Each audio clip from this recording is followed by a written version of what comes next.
When my father fell, our world broke apart. But the war did not pause for grief. It did not care that I was a child with his hand in mine. It did not hear my mother's scream or my sister's small cries. It only took and took.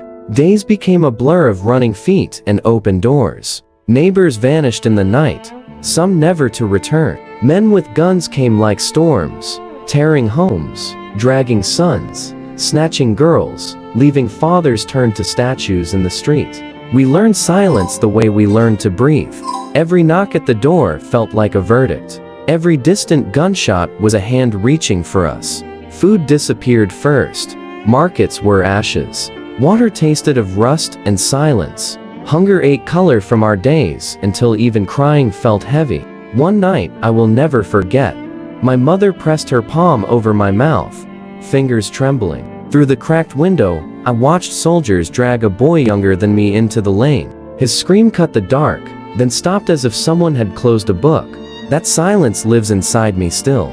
We lived like shadows for weeks, scavenging scraps, drinking from puddles, sleeping with one eye open. War kept coming, closer, harder, sharper, and we had nowhere left to hide. Then my mother made the terrible, brave choice. She looked at my sister and me, and the world in her eyes thinned to a single line. "We cannot stay," she whispered. "If we stay, we die." The journey began. We walked barefoot, blind with hunger, carrying only memory. The sun beat like an accusation by day.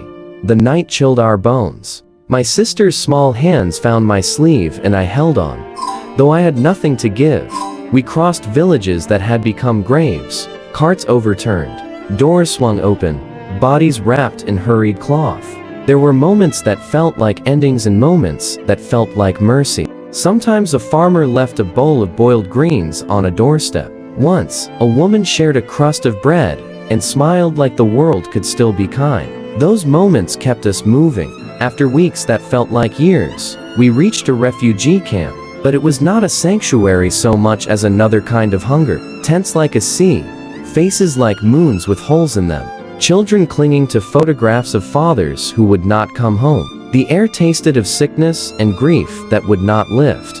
We slept on packed earth, wrapped thin as hope. My sister would tug my shirt in the night and whisper, "I'm hungry." I would press my face into the hem and silence myself with a lie. "I will find food tomorrow." Months slid by, and a rumor arrived. America, a far place whose name sounded like water and bread and safety. We clung to it like fishermen to a faint light. My mother sold the last gleam she owned. A small bracelet she begged, pleaded, borrowed, until somehow we had passage on a boat. The sea did not care for our pleas. Waves threw our thin hope against the hull. Cold and sickness took many, but we survived.